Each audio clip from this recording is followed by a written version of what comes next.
Welcome back, everyone. I hope everybody had a wonderful week. This week, we're going to be discussing the serial killer Richard Ramirez. Amber here went on a deep dive for us and has a lot of info. Yeah, we don't do a lot of true crime, but some of them are truly horrifying, so I think they should be included in our creepy curiosity. So, Richard Ramirez was born Ricardo Lavea Munoz Ramirez. He was born February 29th, 1960, in El Paso, Texas. He was also known as the Walk In Killer, the Valley Intruder, and most infamously, the Night Stalker. Jillian, you notice anything about his birthday? Leap year? Yep. Imagine being a kid and only having your birthday, every 4 years. That would be That sucks. so wild. That sucks. Because I'm pretty sure, his parents probably celebrated it on the 28th, but me growing up, I knew kids that their parents really only gave them a party on their actual birthday. Anyway, that's something I thought was interesting. He did come from a hardworking immigrant family. His mother was born in the United States, but her family had moved back to Mexico, and that's pretty much where she grew up. Richard's father was from Mexico. Their names were Julius and Mercedes. Mercedes was exposed to chemicals while she was pregnant with Richard. She worked in a factory, and she described that when she would go to work, she'd get all lightheaded and she had to sit down and take a lot of breaks. And when she went on maternity leave, they had put all of this PPE and precautionary stuff in the factory. So when she came back, she said that she didn't feel that way. But the entire time she was pregnant, she was being exposed to chemicals from this factory. And I do believe what she did for a living was she painted parts in a factory with Oh, no yeah, vent that would be strong chemicals. with no ventilation or anything like that. So um, there's that factor to Richard, as it's possible there was some, even brain damage that happened. He did suffer from at least two major head injuries as a child, where he lost consciousness and required, at least one instance, where he was left with a babysitter and he climbed a dresser to get to a radio, and the dresser fell over on him. It took 30 stitches to close him up, and he was 2 years old. So that's a pretty big gash. Ouch, yeah. And he lost consciousness for over 15 minutes in that instance. Due to all the head trauma, he developed epilepsy, but it was never treated. He didn't take any medication. There was no follow up. He just had seizures.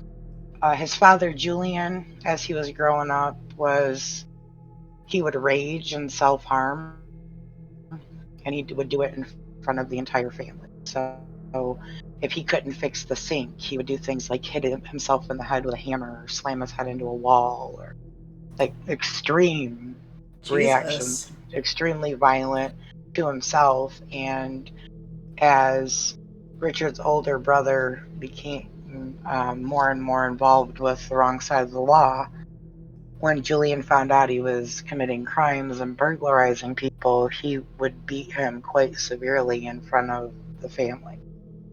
And to the point where Mercedes would have to step in and stop him. And in the book that I read by Philip Carlo, also called The Night Stalker, in there it says that she had a dilemma of, she knew her son needed to be disciplined because he was dishonoring the family and he was doing wrong and completely against the Catholic morals that they were raised by, but he was going too far. So she did have to step in sometimes to stop him. From the book, Richard wasn't beaten, but his dad would rage severely. So Richard would sneak off to a cemetery and sleep in the cemetery. He actually hid blankets and pillows in there.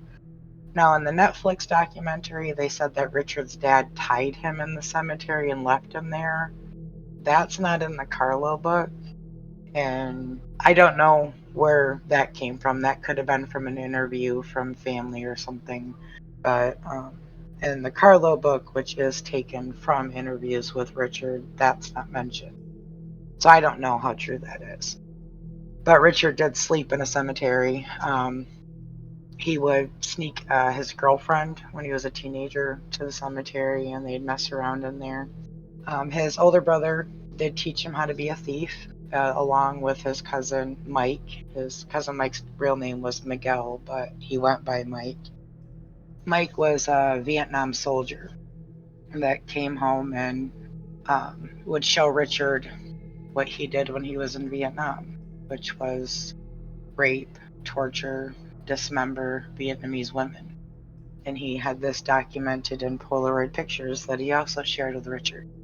He was about 10 or 12 years old when he started seeing that and hearing the story. I think that Mike was a serial killer in his own right. And if there was, he would regale Richard for years on these stories of him doing horrific things to Vietnamese women, and had multiple pictures of multiple women that he tortured. So I think that, yeah, he would qualify as a serial killer.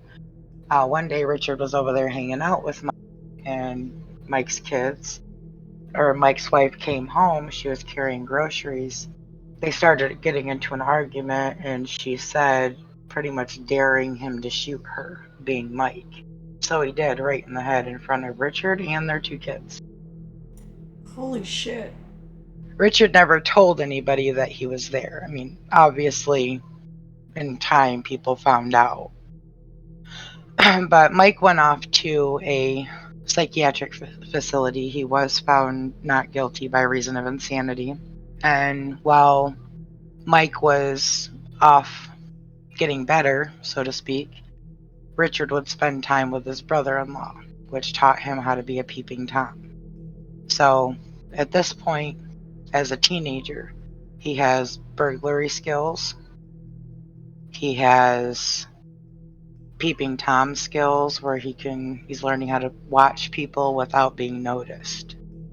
Mike would also teach Richard some military tactics that he had learned in the military, is how to kill effectively, like what parts of the body to hit, how actually taught him what became almost one of his signatures, which would have been the stab slash, that was so effective in killing a lot of Richard's victims. But he had already had a pretty good education in how to be a serial killer, and he was just a teenager. Couple that with all the head injuries and epilepsy, it almost seems like it should have been noticeable that that was a time bomb getting ready to explode. But Right. I guess like, he was a personable guy. Like, his family obviously loved him. Like, he was a little bit quiet and withdrawn, but wasn't known for, acting all that much different than normal kids. Like, he would play in fantasy play as a kid and stuff like that. But all kids do that. All kids pretend, back in the 70s, it would have been cowboys and Indians and stuff like that. Right. All normal behavior for a kid. But he never really talked about what was going on in his head, and was having hallucinations, where in Carlo's book it's described that he looks out a window and sees like a full-on scene with monsters fighting, like this full fantasy world outside of his window, but he never tells anybody that he's hallucinating like this. So Mike gets out of the psychiatric hospital and pretty much picks up right where he leaves off, with Richard and his teaching him how to stab and strangle and kill with his hands, how to be silent and not be noticed, how to blend into your environment, all things he would have learned as, a soldier. But he's training Richard, which really his only skills are burglary and peeping Tom. That's He does. scary that he was literally being trained. I don't think like they were realizing him. I mean, Well, I don't yeah, think not like intentionally, but like that's what was happening. right. Like, but I don't think his brother was like, "Hey, I'm going to teach you how to burglarize houses, so later you can be the Night Stalker." I don't think it was like that. I think it was that's what his brother was good at. So I'm going to teach my little brother what I'm good at. And he Right. can always support himself. At worst case scenarios, that would be something that you would be able to do no matter what. You'd be able to support yourself by being a thief. It does make sense. The peeping Tom stuff, that's just creepy. Like, why would you show your little brother-in-law how to watch people and not be noticed? That's pretty creepy. Also, the Mike influence. Like in Carla's book, it does say that Julian and Mercedes do not like Richard hanging around him, did not like his older brother hanging around him, but they couldn't stop it because they were always at work. There was nobody there to actually maintain, I said no. So when they were at work, you're just going to do what he wants. So Richard does end up moving into his sister and brother-in-law's house. And because of all the violent outbursts by Julian, Richard can't take it anymore. So he moves in with his sister, and he gets a job at a hotel. And he's peeping through a window at the hotel, and there's two versions of this story. In one version, it's a woman, and the other version, it's a child. Both versions is he breaks in the room, assaults them, and either the husband, respectively, or the father, respectively, walks in, catches them, and, interrupts. The cops are called, but the victim's father, husband, whatever, doesn't want to prosecute because they don't live there. They're visiting, and they don't want to come back there for trial and all of that. Now, it makes the most sense in Richard's timeline if this is a child, because it wouldn't make sense how psychopaths escalate if his first, well, we don't even know if this is his first, just as one that's documented, assault is on a woman, and then the next one is a child. That wouldn't make sense. It would make sense if this was a child, and then the next known victim is also a child. That child murder was linked to him in 2009 DNA. So in linear timeline, it would have happened after the attack. Nobody knew that he killed her. Like, he wasn't linked to her until 2009. So in his escalation timeline, it would have been, like I said, it makes most sense to me if that victim in the hotel room was a child. And then his next escalation was actually murder of the child that he was linked to in 2009.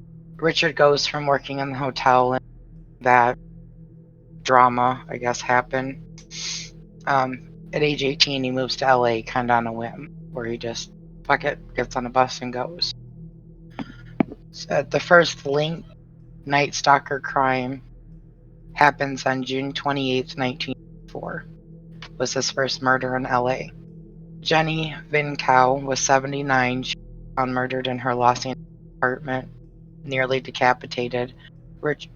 Ramirez's fingerprints is found on the window screen he removed to get in the apartment.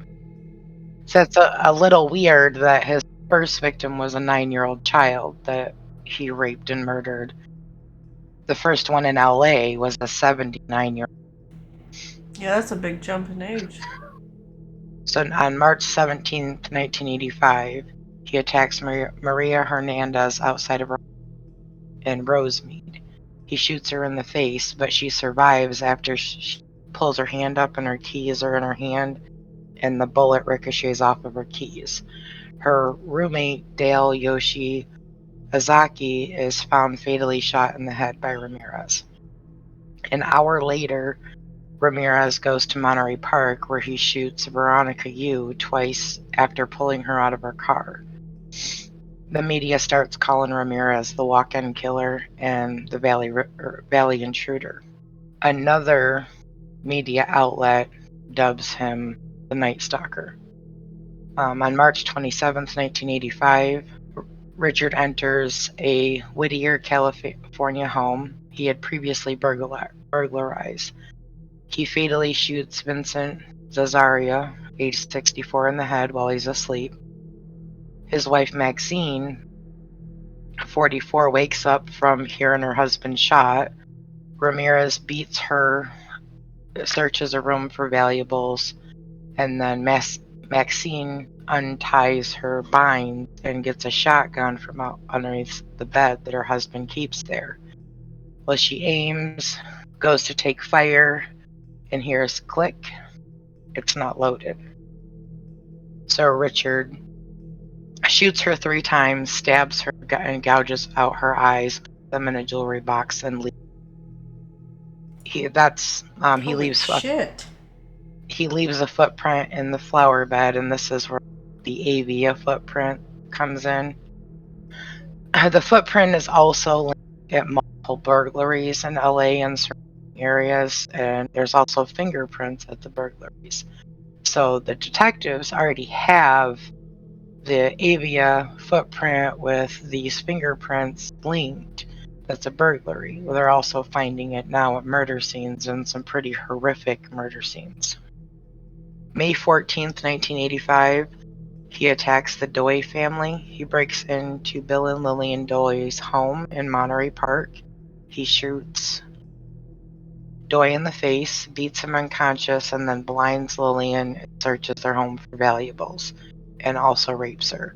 Bill dies in the hospital. On May 29th, 1985, are you noticing how close these are? We got March, May, and some he's doing 2 or 3 in one day. Wow. So May 29th, 1985, Ramirez begins driving a stolen car. He drives it to Monrovia, California, and breaks into 2 elderly women's houses, Mabel Ma Bell and Florence Nettie Lane. This is probably the one that was the most disturbing to me, because I do believe it's Florence was invalid. She couldn't leave her bed, and he still beat and raped her and tied her up. He did the same thing to her sister. He attacks Lang with a hammer, binds her in the bedroom, and then binds and attacks Belle. He uses Belle's lipstick to draw a pentagram on her body. It's on her back thigh. And he also draws it on the walls of both the bedrooms after raping her.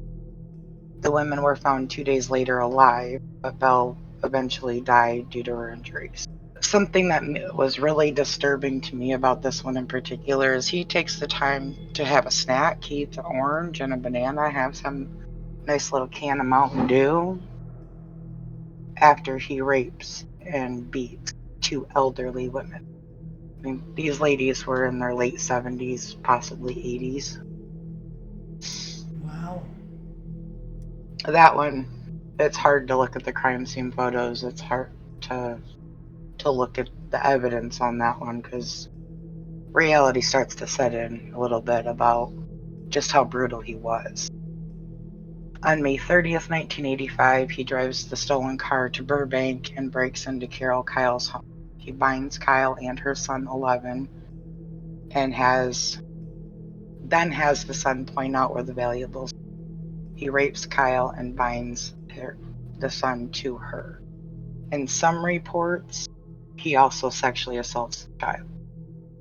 In that case, some mention it, some don't. On July 2nd, 1985, Ramirez drives the stolen car to Arcadia, California, to Mary Louise Cannon's home. He knocks her out with a lamp, then stabs her with a knife from the kitchen. She's found dead. And July 5th, 1985, Ramirez heads to Sierra Madre, where he attacks Whitney Bennett, age 16, with a tire iron as she sleeps. She describes this as she goes to sleep, and then she wakes up and she's all fucked up. Like, she has no clue what happened, because he attacks her while she's sleeping. He does try to strangle her with a telephone cord, In this version, it says the cord sparks and she begins to breathe, and Ramirez flees, believing that Jesus saved her. In the Carlo book, it's described a little bit different than that. It does say that the cord sparked, but Ramirez says that he sees like this blue aura like leave her body while he's strangling her, and the cord sparks and the aura falls back in her body and she breathes again, and he believes that Jesus saved her, or that she was saved from his evil. So I thought that was a little interesting that he got spooked. You know, this big bad serial killer that's a Satanist got spooked by Right. that. I thought that was kind of interesting. Like, maybe he's not so big and bad after all. I can talk shit now because he's dead. Most people are scared of some things. I think that he had I think he had a fear of the afterlife by the way he speaks about things later on. On July 7th, 1985, Ramirez tells a victim to swear on Satan. He breaks into Joyce Lucille Nelson's Monterey Park home. He burglarizes her and then beats her to death, leaving a shoe print on her face. He then enters Sophie Dickman's home, handcuffs her at gunpoint, and tries to rape her and steals her jewelry.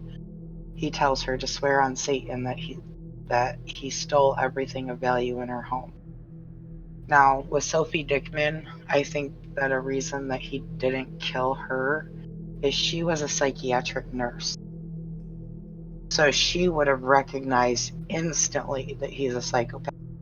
It would have known exactly how to talk to him, exactly how to connect with him for him to see her as a person. So he wouldn't And do it. and in the Carlo book, the tries to rape her is because he can't maintain an erection. So I think it's because Sophie acted like she cared about him. She wasn't fearful on him, and that's what Richard gets off on, is fear. Fear and control and the power over someone. That's what gets his juices flowing, and why he rapes while in the process of his murders, is that's what his turn, that's what his kink is.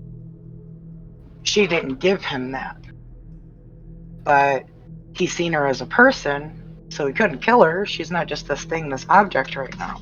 She was actually someone that took interest in him. And later on, well, I'll talk about a quote from Richard, where he has a way in interviews where he does give you information about his crimes, but he does it in third person. He'll say, serial killers may do this, or the killer may do that. I think he's really telling you, this is why I did this, this is why I did that. And one of the quotes was something to the effect of, if you got to know a serial killer or talk to him or let him vent to you, he may let you live, or let alone, or he may not. So I think right there he gives you a little insight about why some of these women lived and why some of them don't. Like the one lady pulled a gun on him. She was obviously being aggressive. He had to kill her. She was a threat. But in the stories of the women who survive, most of them, from when in the Carlo book, which like I said, I'm assuming is taken from interviews with Richard where he's telling in detail what he did, these women talk to him. You know, they most of them acted terrified, because you would be terrified if someone broke in your home, beat the shit out of you, and raped you and stuffed your kid in the closet. Right. You'd be absolutely horrified. Shot your husband on the couch, you'd be terrified. So they were scared, but they still cooperated with him. They didn't attack him back. They were submissive. And I think that was the trick to surviving Ramirez, is submitting to him. I mean, yeah, you're going to get beat, you're going to get raped, but you might not die. Right. You still might walk away from it. Right. I mean, who knows? Like, I can't go talk to him and ask him if that would have worked, but Right. I wish I could have. On July 20th, 1985, there was both Glendale and the Sun Valley murders. Ramirez buys a machete. He steals another car in Glendale, enters Leela and Maxon Needing's home, kills them both with a machete and a gun, and burglarizes their home. He then drives to Sun Valley, breaks into another family's home. I'm going to skip their name just so I don't butcher it. Fatally shoots the husband, rapes and beats the wife, binds their 8-year-old son, and forces the wife to point out the valuables in the home. He also forces her to swear on Satan that she isn't hiding anything. August 6, 1985, 2 more victims survive the Night Stalker. He breaks into Chris and Virginia Peterson's home. He shoots Virginia in the face, then shoots Chris in the neck, and then tries to flee. Chris fights back, but Ramirez does manage to escape. So he shoots this couple in the face. He just does it at this weird angle where they happen to survive it, and the husband chases him off the property. So that kind of shows you right there too that he's not as confident as you might think he is. Because if he was, he would have just kept going after that husband. But Right. I suppose though, if I shot somebody in the face and they kept running at me, I'm gonna run too. I mean, Yeah, I'd be like, oh fuck. I fucked up. August 8th, he attacks the Abawath family. He breaks into their home. He fatally shoots the husband who was sleeping. He then handcuffs, beats, rapes the wife while, of course, robbing them, and ties up their 3-year-old son. He then leaves Los Angeles and goes to San Francisco and breaks into Peter and Barbara Pan's San Francisco home. He shoots Peter in the head, and then, of course, true to his nature, beats and rapes Barbara before fatally shooting her. He uses lipstick to draw a pentagram on the wall, Jack the Knife. In Carlo's book, he says he does that as a nod to Jack the Ripper. Like, to tell cops he's a fan of the Ripper. There's also another part of this where he absolutely admits that he's a serial killer fan and that he studies them when he speaks with police. But on August 18th, 1985, or August 25th, 1985, Ramirez is identified as the Night Stalker, and he drives to Mission Vallejo in an orange Toyota. James Ramiro's 13-year-old son hears something outside of the house and wakes up his parents. Ramirez is outside, flees, but the family manages to catch a glimpse of the car, including the make and model, and some of the license plate. He then breaks into Bill Carnes and Inez Erickson's home, shoots Carnes 3 times in the head, and tells Erickson he's the Night Stalker and that she must swear to love Satan after he raped. He then tell them it's the Night Stalker. So he obviously liked the name that they gave him because he starts using it. After Erickson gives officials a description of Ramirez, he does leave a fingerprint on the mirror of the car, and they are able to match it to him because he's a known petty criminal from prior things. So they do have his fingerprints on record and know who he is. So at this point, they link Richard's fingerprints to being the Night Stalker. Now, this is where it gets interesting. Police didn't catch Richard. The citizens of East LA did. He tries to steal he's on a bus. And at this point, his picture is everywhere. It's kind of like the way it's described and the way, it's portrayed. it kind of plays out a little bit like a movie. But he's on a bus. He leaves and goes to Arizona to visit his brother, and comes back. And in the bus station, he notices that his face is on the page of every newspaper. So he gets on the bus, and he's only got to go like 7 or 8 miles to get to his brother's house. But people on the bus are starting to look at the newspaper and then look at him, and look at the newspaper and look at Oh, him. shit. And some guy gets off the bus and goes to a phone and calls, and then he goes over to a city worker, or it was either a city worker or utility, and it's like, hey, dude, he's right there. They radio somebody, dude's right there, and Richard can see him pointing at him. So he rides the bus a couple more blocks, gets off the bus, and starts on foot, just trucking all through, just trying to get away from being recognized. Like, he cuts down one street, and he tries to steal a car. And that doesn't work. People beat him up, and he runs off, and there's another up on, like, just getting done from being fixed, like maybe an oil change or changing a tire or something. And he jumps in that car and tries to steal it. Well, it's a woman's car, and her husband pulls him out of the car and beats the shit out of him. And like, there's like a mob of people. One dude hits him with a tire iron. I mean, they fuck. Oh, damn. Like, he's running towards the police at this time. At this point, like, get me! It's me, Night Stalker. And it's funny, but it's funny, ironic that the cop who arrested him, his name was Andrew Ramirez. Like, any relation? But oh, wow. I digress. But yeah, it's the citizens that catch Richard Ramirez and turn him over.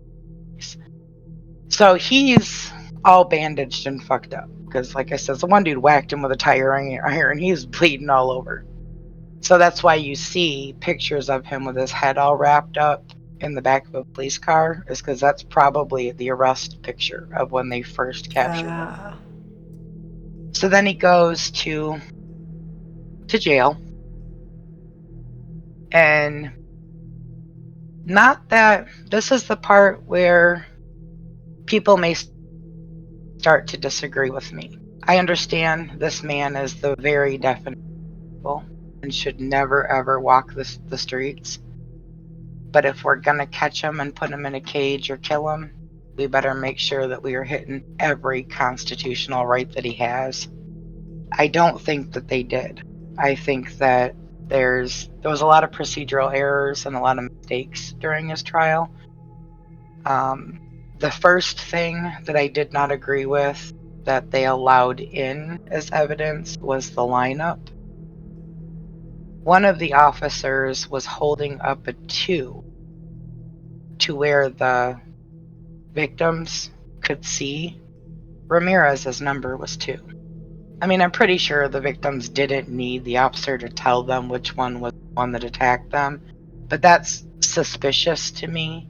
He says that he's holding it up as victory, and that very well could have been in 1980. It just sounds fishy because by the time 1980s came around, I was alive then. If you're holding up a 2, it was either peace or a 2. Right.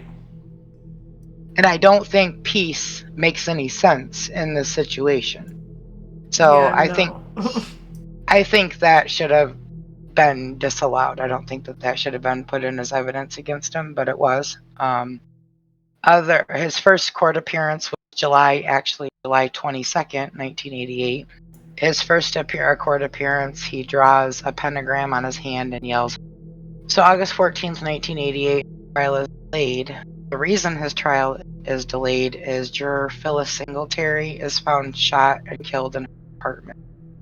The jury, the jury of course wonders if Ramirez somehow had her killed, or was behind her death, but it was found out that it was her boyfriend that killed her, and then he committed suicide. Another weird thing about his trial is that a juror, an alternate juror, that on Valentine's Day during his trial had made everybody, like the judge, the jurors, everybody involved with the trial, including the stenographer, cupcakes, and on the cupcake she gave Richard, it said, "I love you." And there's pictures of this juror, like, all looking at him. So Oh my God. she's obviously got a bias, right? Right? She actually ends up on the juror because of there was a conflict of interest as later in the trial it was the juror kept falling asleep and wasn't staying awake. And this is kind of important shit you need to listen to. Right, He it's was not at nap time. right, and how could you sleep during this I know, I'd case? be all ears. I'd be like, ooh, I want to hear. Of Me and you course. are weird though. We'd be like, Yeah. ooh, crime scene photos. But she ends up on the jury. And you would think that, I mean, pretty much everybody thought, okay, she's on here, it's going to be a hung jury because she's not going to convict him. She's obviously in love with him. She was, because it was a death penalty case, it had to be unanimous. And she voted to kill him. So, Oh. I mean,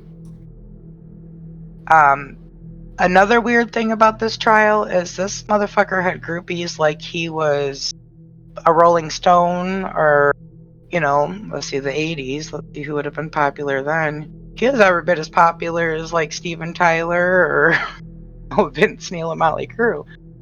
Motherfucker had groupies. Those bitches lined up to be in that courtroom and outside and fighting for positions so they could get in there and see him and shit like that. And the thing that just always baffles me is if you see his mugshot picture, he looks like what he is, an absolute monster. Jagged teeth, all sunken in face, not taking care of himself. And it's a common thing in each interview or how he's described is his smell. He stopped bathing shortly after he turned 18, like, period. Oh my God, like at all? At all. And he's described to smell like a goat because he just Ew. never bathed. He just stunk. And you see his mugshot picture, this dude with fucking completely jacked up teeth and like a shark mouth and sunken in face, really super skinny. His eyes let you know he's a psychopath because they don't move. But women actually looked at that and went, "Oh." I mean, I understand What after they the got him they fuck? got him cleaned up and all spiffied up and stuff and washed him up a little bit and fed him and got him off all the drugs because that's another thing. He was known known cocaine abuser, smoked pot, and used heroin. There is a little bit of discrepancy between the Carlo book and like investigators. Investigators say that he was probably high when he was committing the murders. In the book, Richard says that he can't be high when he's committing the murders or hunting because then he makes mistakes. So Oh. I kind of believe the killer more than I believe the cops, but Right. he's the one that did it. But that would make sense too. It'd be really hard to focus if you were all fucked up on heroin and coke. So the groupies, Ted Bundy had groupies, but it was right down to like an attorney that had something. It was like either interviewing him, or working on something on the case. When one part of the trial, Ramirez gets up and is being escorted out, and this lawyer opens her legs and flashes him her panties. So we're talking about educated women that know better, I don't as get well that. as it ranges the spectrum: young, old, pretty, ugly, fat, skinny. And that's what you see, like all the videos of him, like making like little smirks and winks and stuff like that, as he's flirting with his little groupies back there. He's got friends. And he was completely aware, according to the interviews that I watched, he was completely aware that it was just because he was famous, that he had notoriety that these women wanted anything to do with him. But why not? I didn't exactly blame him for playing it to his advantage. Fuck it, if they're gonna keep money on his books and let him. It's not like his Right. family's going to be Probably able to most do it. people would, especially Right. if you're that kind of person, anyways. You're not going to give a shit about that. And honestly, they're all grown. It's not like what he did isn't all over the papers. It's not like he's hiding anything. Everybody in the country knew what he did and what he was convicted of. So it's like nobody's hiding anything. It's not like, oh, he forgot to tell me in his Tinder profile. It's not like that. You knew. You knew, and you knew damn well he was going to be able to manipulate. So that's on you, boo boo. One woman, Doreen, he did end up marrying, and she stayed married to him for quite a few years. He was convicted on September 20th, 1989, of 13 counts of murder, 5 attempted murders, 11 sexual assaults, 14 burglaries, putting him on death row. They did decide not to pursue any of the child cases of kidnapping and abandonment and the murder. They found that in 2009. He died, in 2013. So they really didn't have a whole lot of time to prosecute him for that one. And he was already on death row. What else are you going to do to him? Right. But even for the sake of closure for the kids, they didn't pursue that because they didn't want to traumatize the children all over again with making them testify in front of him. And I thought that was fair. I mean, he was going to be locked away where he couldn't get to anybody or hurt anybody ever again. I think that it was completely fair that those kids never have to think about it again. Yeah. While he was in prison, life wasn't exactly how he expected it to be. Richard's mindset was, I'm going to do the most vile, disgusting, immoral, worst things ever because I'm pleasing my god Satan. That was his mindset. Well, he was a self-proclaimed Satanist, not only with his flashing pentagrams and stuff like that, but he did have a lot of involvement with the Church of Satan. They were present at his trial. They did assist him writing many of his interview statements, as well as the courtroom statement that he makes. They helped him write that, not as they agreed with what he said, but just so he didn't sound stupid, pretty much. But they also, he was a misguided Satanist, I guess, if that makes sense. He thought that if he did all of these awful things, that he would be pleasing to the Satanic Church. And because he's this evil, walking evil shark of a person, that's what Satanism's all about. And they talked to him about, what the actual values of the Satanic Church are. And he does later change that from being a Satanist to he's a believer of his own religion. So I did look into it about why he would conflict with the Satanic Church, or why they wouldn't back him and be like, no, that's our brother. The 11 Satanic Rules of Earth that were written by Anton LaVey were: do not give opinions or advice unless you're asked. Do not tell your troubles to others unless you are sure they want to hear them. When in another's lair, show them respect, or else do not go there. If there is a guest in your lair that annoys you, treat him cruelly without mercy. Do not make sexual advances unless given the mating signal. Do not take which does not belong to you unless it is a burden to the other person and cries out to be relieved of it. Acknowledge the power of magic if you have employed it to successfully obtain your desires. If you deny the power of magic after have called upon it with success, you lose all that you obtain. Do not complain about anything to which you do not need to subject yourself. Do not harm little children. do not kill non-human animals unless you are attacked or it's for food. When walking in open territory, bother no one. If someone bothers you, ask him to stop. If he does not, destroy them. So there's quite a few of those that Richard would have violated and they wouldn't have been okay with.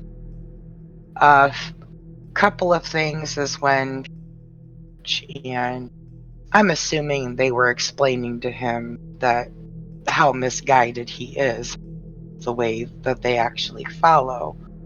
He never ever admitted to any of the stuff with children. That he would never admit to, and there's actually a phone call where he makes to somebody that writes him, and this must be later in his life because the internet's around. And he asks the guy in a very, very demanding way, "Are you the guy that's putting stuff up about crime, about those other crimes about me?" And he's mad, like he wants to, like Jay and Silent Bob, get names and knock on doors. These fuckers talking shit about us on. It's kind of what it reminds you of. Like, I don't want people saying that I did that.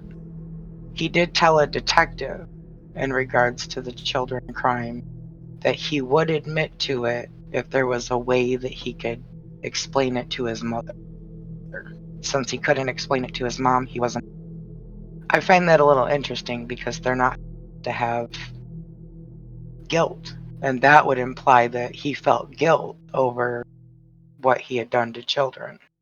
You don't want your mom. Why wouldn't you want? She felt guilty about it.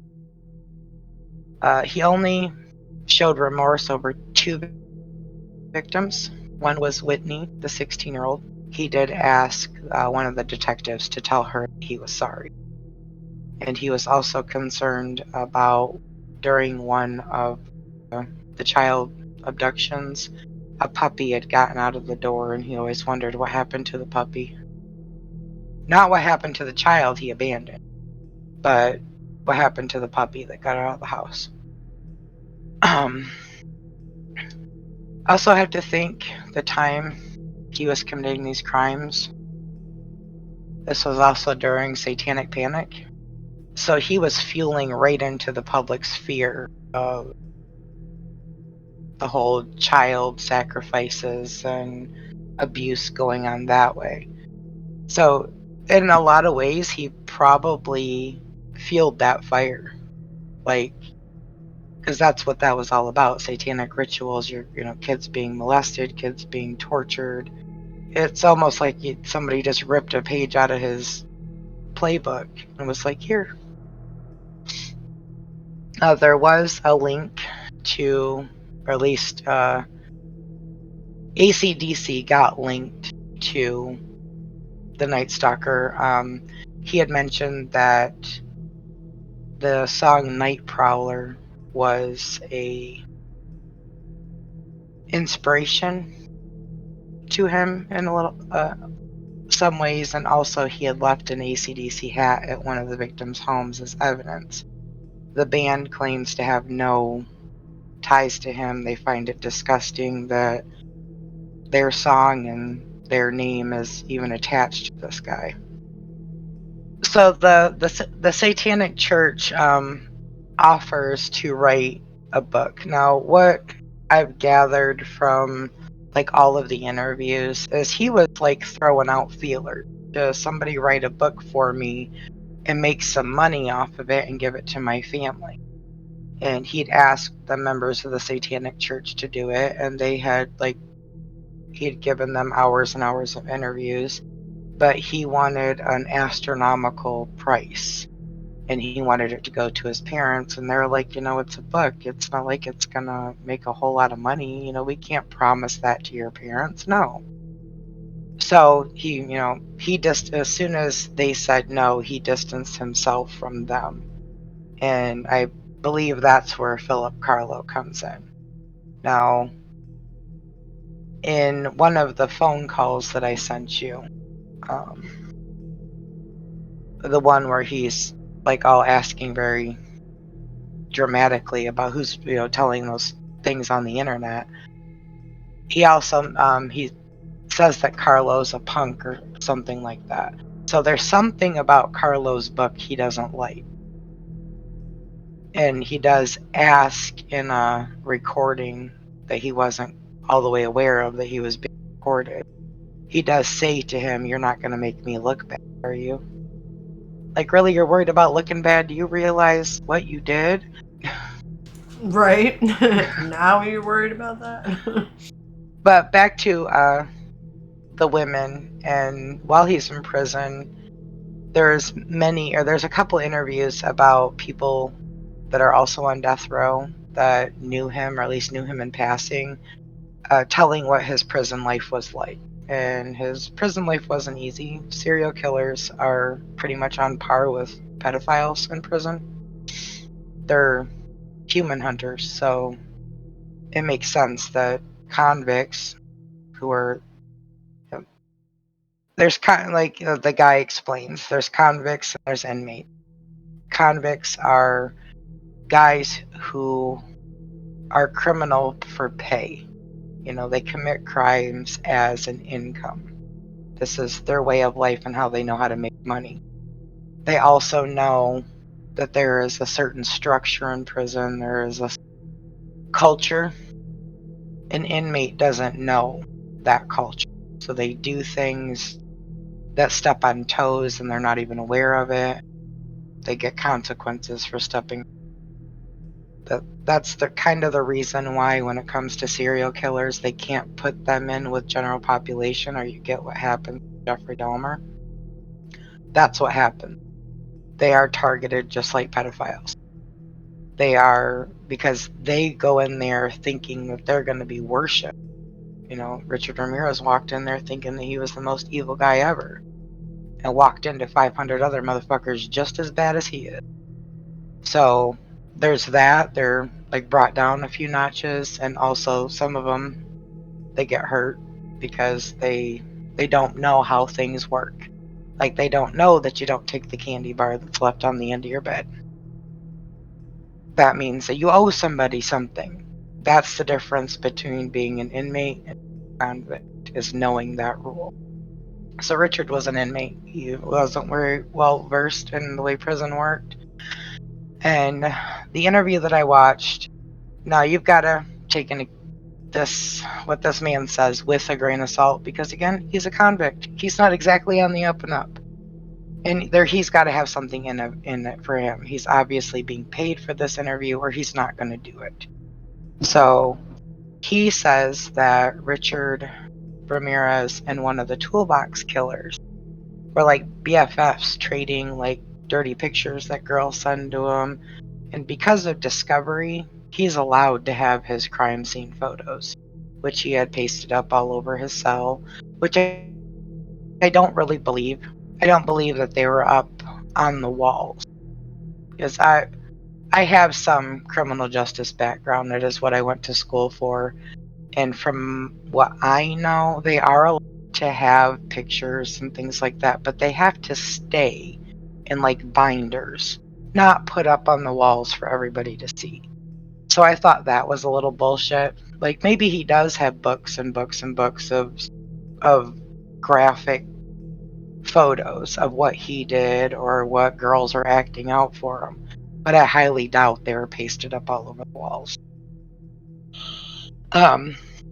He seemed to have been conscious that he was some sort of celebrity. I mean, it had to have been obvious. They had to shut down visitation for him, because there was, for one, the amount of women that were coming to see him, but also he was doing things like jerking off, and in front of girls, and Yeah, you things can't be that doing that. things you're not allowed to do.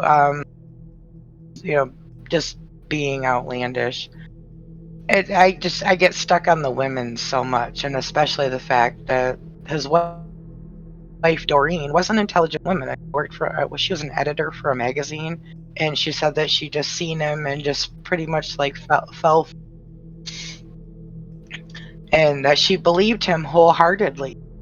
That he was framed. He didn't do any of that, and she would, to the point of moving so she could see him, like moving closer to the.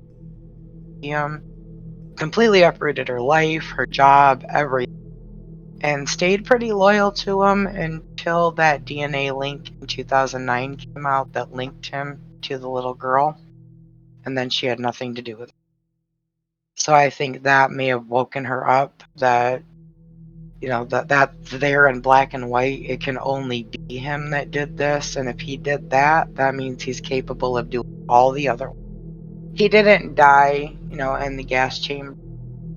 He died of natural causes on June 7th, 2013, at age 53. He died at Marion General Hospital in Green Bay, or Green Brea. I'm not sure how that's pronounced. He did die of cancer. His body was never claimed. He was cremated. And after that, nobody really knows what happened to him. Could be with Doreen. He could be back with his family. Nobody knows. And it's probably for the best, because he has such a following, even dead, that if somebody knew where his remains become a shrine, and that's disrespectful to his victim. So I'm glad nobody knows where it's at.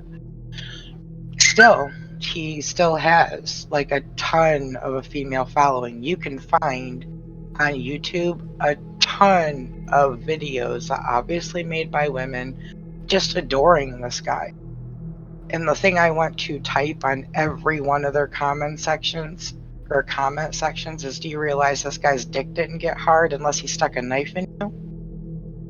That's the guy that you're in love with, or that you say, oh, I don't believe he did it. No, this is pure evil. There's no other way to describe him. He didn't give a fuck about anybody but himself, and hurt people for his own entertainment. He just wanted to be the meanest, baddest, most evil guy that he could think of. That was the whole purpose of his crimes. Did it to do the most fucked up things he could think of, just because he thought that being a Satanist meant you got to be the most fucked up individual on the planet. Well, he did pretty good at that. He succeeded. I do feel very bad for his family, though.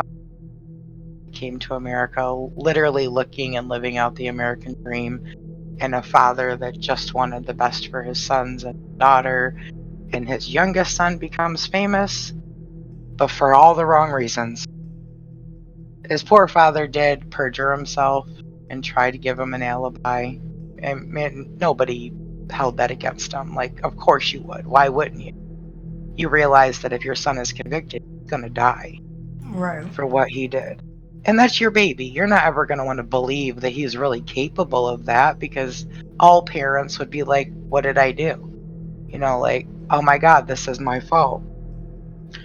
I do like that they have asked Richard Ramirez if he believes that being a serial killer is nature or nurture.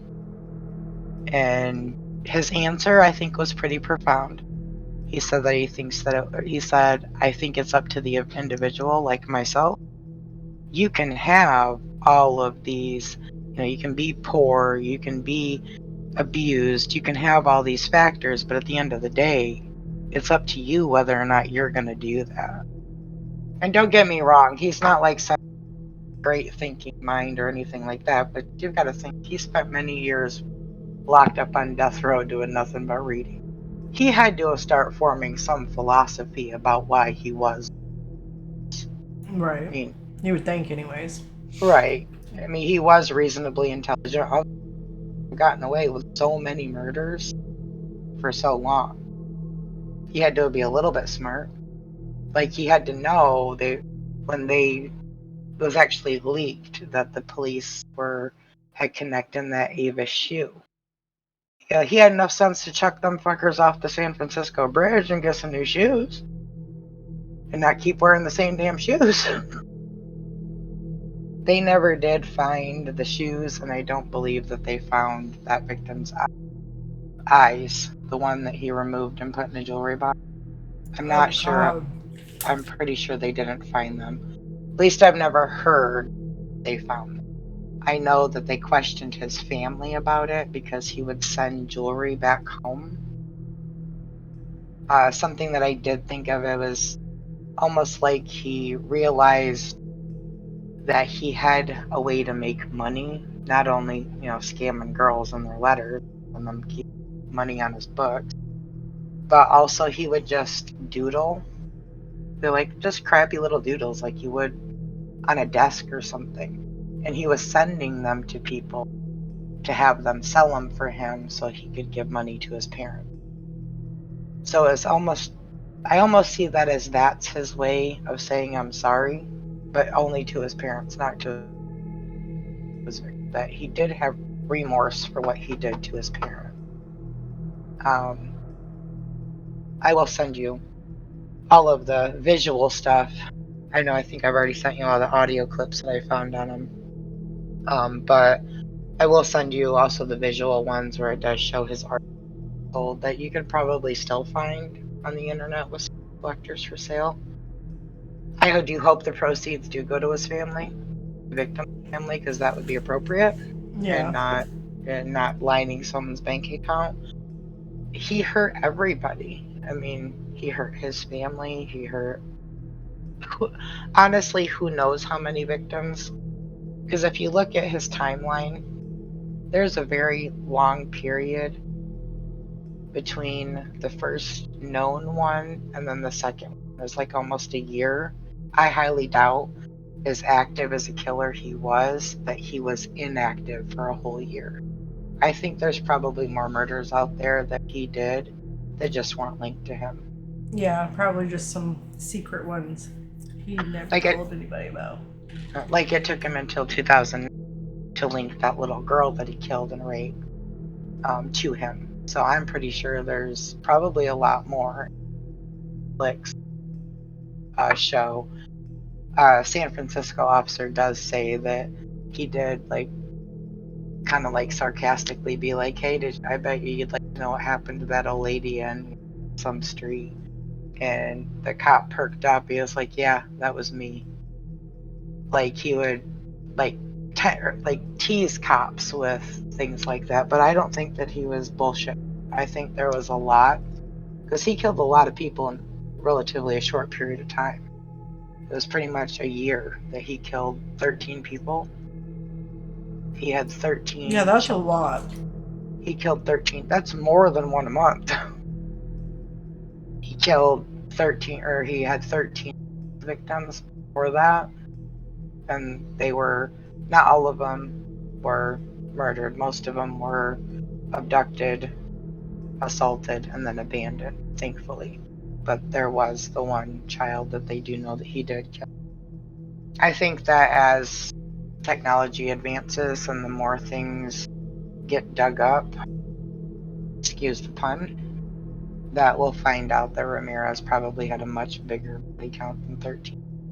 Would you go sit in a visiting cell and interview him? Would I? Knowing he has no victim type, so that he does not have a type that he's more drawn to than others. He doesn't have an MO. He doesn't kill the same way every time. He's a completely unpredictable with no set victimology. Would you go sit in front of him and try to interview him? Me personally, no, but only because I'm a scaredy cat and I would not be able to especially if he likes fear, no. He would probably pounce on my ass because I would be scared and I wouldn't be able to hide it. I'm not good at that. I know you would. Yeah, I was gonna say I know you would. I would. I so would. And probably play on that. Play on the fact that I know that if you know what someone's kryptonite is, then you can control them. And that's probably what those women thought that, or that whole, I can change him. He just needs to be loved. Bitch just does not build a boyfriend.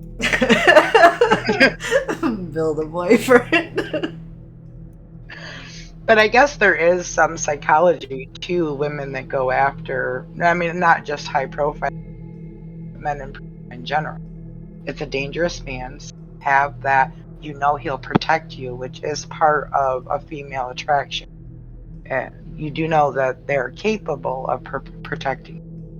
You do know that he's dangerous. He's also locked behind a glass or a cell and can't ever hurt you. So you have that. Okay, guys, that's pretty much all I got on Ramirez. If you enjoyed a walk through the 80s and memory lane with the serial killer. I mean, not really enjoy. How can you enjoy it? I Well, hope you learned something. I learned something. I hope you learned something. I hope you or may have even got a different perspective if you are one of those people that think that he was innocent. He was most definitely not. I mean, I can agree with maybe he didn't get the fairest of trials, but it's kind of catch-22 there. Do you want to release him on an appeal, or do you just want to delay his appeal and keep his ass locked away from women and children and everybody? Because he killed everybody. So tell us what you think. Did you like this video? If you did, give it a like. Don't forget to subscribe and share with your friends. Until next time, bye. Bye.